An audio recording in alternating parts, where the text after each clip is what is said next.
Ito ang pinakamasarap na asadong natikman ko. Hindi ako nagbibiro. Masarap talaga.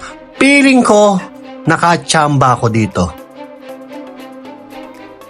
Today, magluluto tayo ng pork asado. Siyempre, hindi lang basta pork asado. Parang masarap yung steak pork asado. Alam mo, iniisip ko kung paano ko lulutuin to eh. Gusto ko yung medyo konti lang ang taba.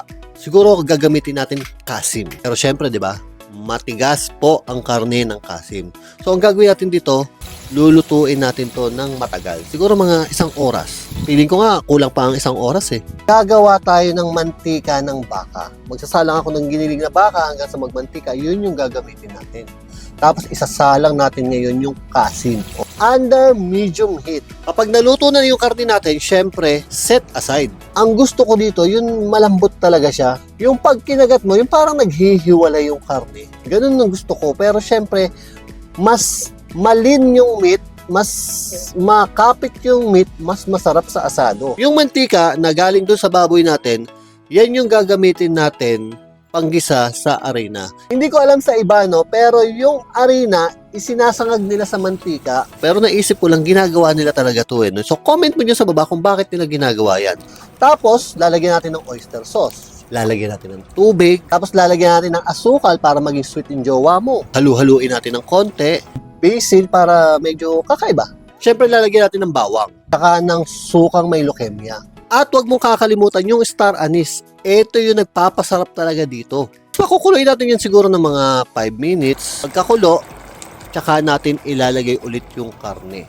Alam mo, nai-imagine ko na kung gaano kasarap to eh, no?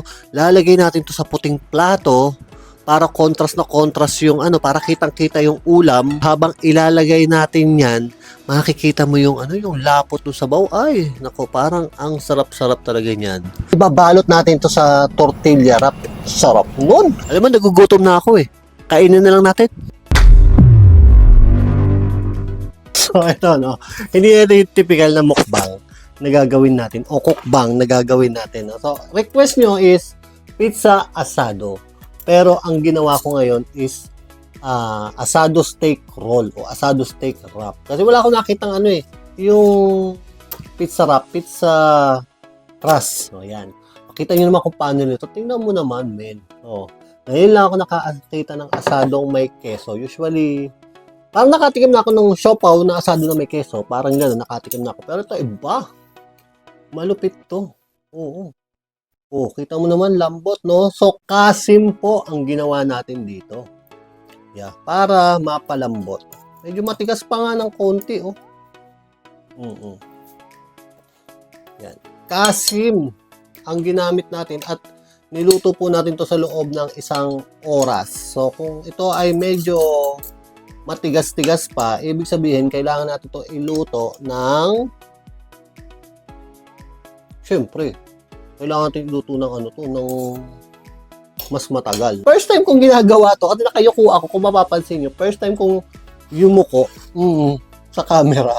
Kasi hindi ko lang kita yung mukha ko. Yan, para kita nyo rin yung pagkain. So, ibabalot natin. Asado wrap. First bite. Top! Mas mahap. Mas masarap. Saob. Yung mga sauking no? Saob.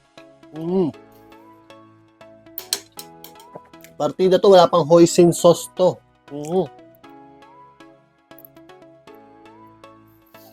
Ano kung bakit kasim yung ginamit ko? Kasi alam ko asado. Alam ko matigas ang kasim, pero pag naluto mo, yung mga litid, di ba? Pag napalambot mo yun, the best yun para sa asado, men. Hop, no? Baka hindi ko nasabi, nilagyan ko sa star anise. Hindi ko na-record eh.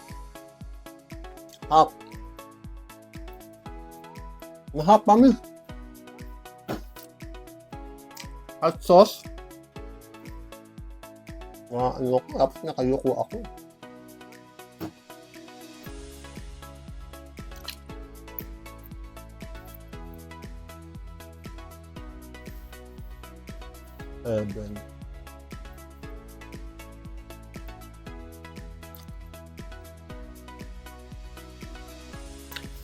Duda ako dun sa keso na pinalagay nyo, pero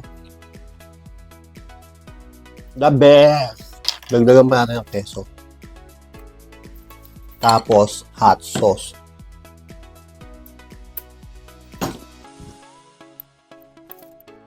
Mga karne.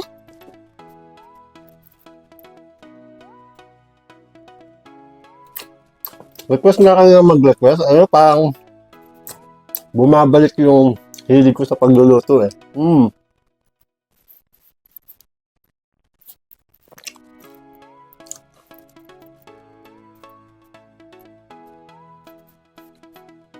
Ang sarap. Sarap. Grabe.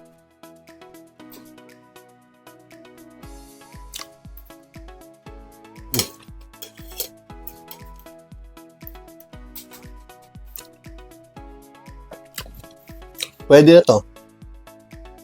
Pwede na pambenta to. Never ko in-expect na ganun lang pala kagaling. Never ko in-expect na ganun lang pala kadaling gumawa ng asado sauce. Oo. Salamat kay Enigma at Gara. Yan sa recipe, sa idea, at sa ambag.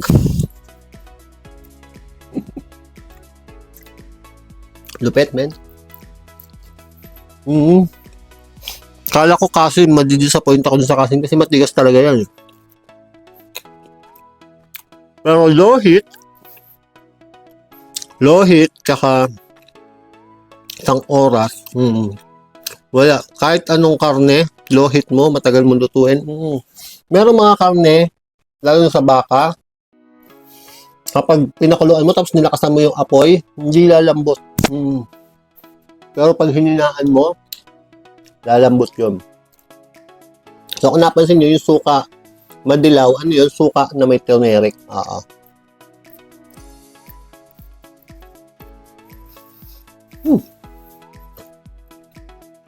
So kung kaya nyo magpalambot ng kasim, pwede yata to ano no? Pressure cooker. Wag na kayong mag-atubili. Sigurado pag pin-pressure cooker nyo to, mas malambot. Oo. Kaya to, hindi ko pin-pressure cooker para syempre makita nyo yung buo. Sayang yung sauce. Lagyan natin ng ano, hot sauce. Oo. So, asado wrap ay bitin ako. Dapat pala 3 ang niluto ko. Diba? Shaw-shawin.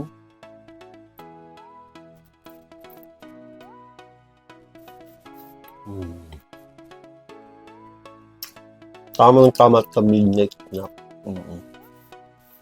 Actually, maulan kasi sa labas. Sobrang lakas. Kaya, sa loob na lang ako ng bahay. Hindi ko alam kung aabot pa ng 8 minutes ng video natin. Wala akong thumbnail. Yung hindi ako kita. Mukha lang. Ganun. Ano kang title to? Asado snake? Steak? Asado snake? Sobrang na itinakot ko sa snake. Kaya ako lang sa Facebook. Nagpunta sa CR. Pagpasok niya sa cubicle, naglaglagan sa kisabi yung yung mga sawa. So, anong gagawin mo doon?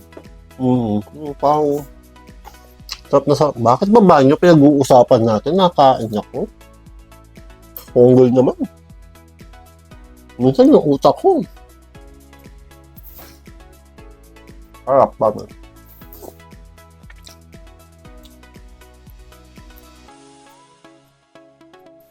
Kaya kung nangin sa gusto nyo, papatikimin ko. Para malaman nyo kung masarap.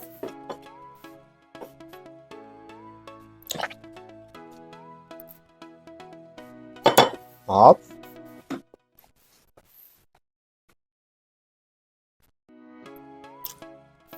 Simple lang. Next time gagawin ko sa Dempo. Yeah.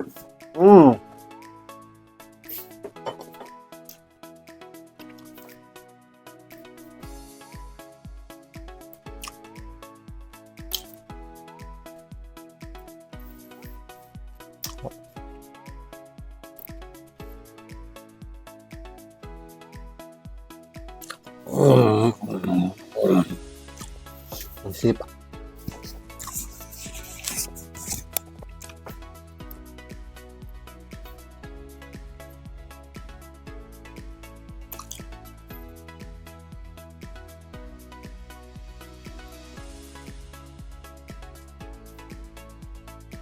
In fairness, napalambot talaga natin yung karne, ha.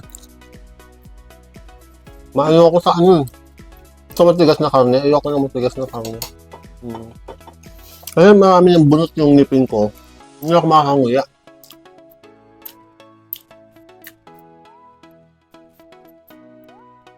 Bitin.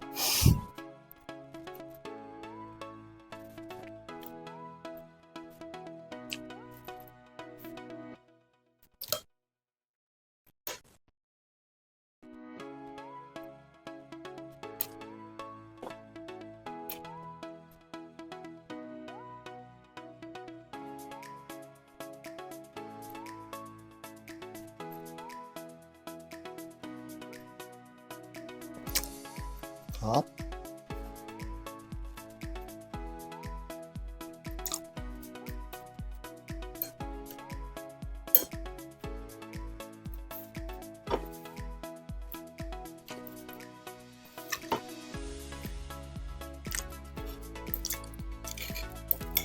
So ito yung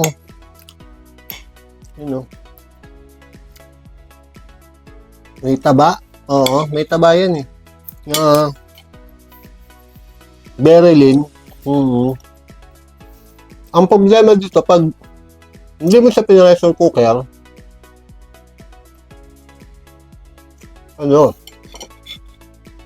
pag lumamig, medyo baka kumunat na. Yeah.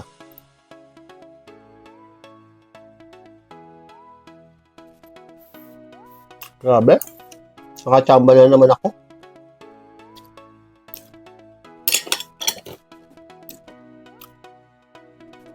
Pwede na yan, pang restaurant.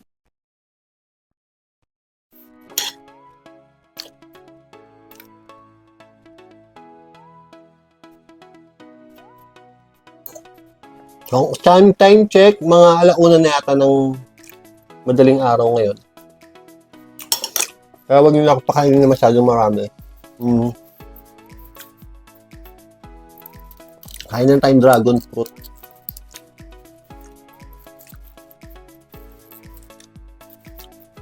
Sarap. Ano kaya lasa ito sa dragon fruit?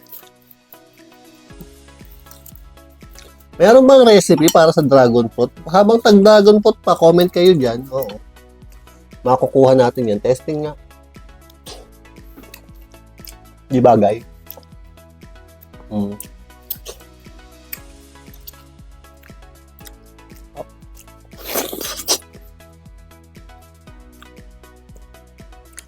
Bagay siya magkasunod.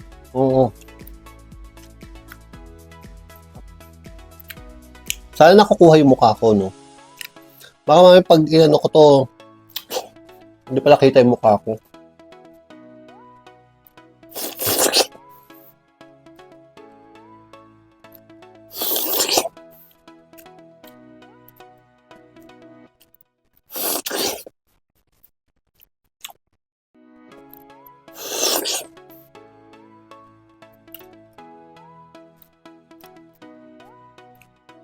Gusto ko kumain, ah.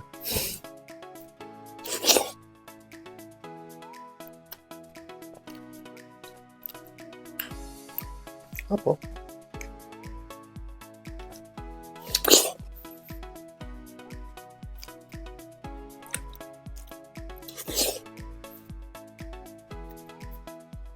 No, wait ko na.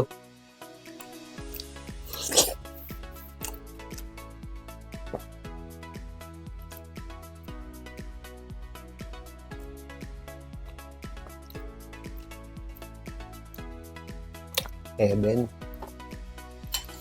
Pwede isa pa. Yung maliit-liit lang. Siyempre, natakot din naman ako, no? Mabusog ng gantong oras. Tutulog pa ako, eh. Mm.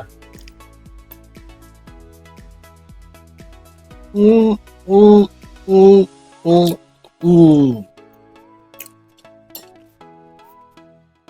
Wala kayong magagawa kasi favorite ko ang mga asado. Yung humba, kaya sarap din ako. Parang ano din, eh. Parang asado din yung humba last time, eh. Oo, meron lang yung mga pineapple tsaka kimchi. Pero halos humba din ng style nun, di ba? Ang kaibahan lang, ito may arena. Mm. Yung humba, walang arena yun. Oo, lumapot talaga yun sa sabaw. Ano kayang lasa pag liempo niluto natin? No? Try lang natin, magluto tayo ng ano, sa liempo naman. Asado, pero liempo naman. O, huwag natin lagyan ng keso siguro. Pwede naman. Tingin nyo.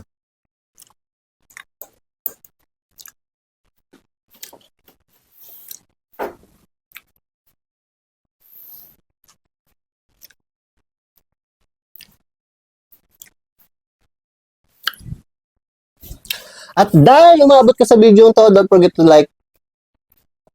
At dahil umabot ka sa video to, syempre, huwag mong kalimutan mag-like, share, and comment yan sa baba. Kung meron kang gustong ipaluto, comment ka lang dyan.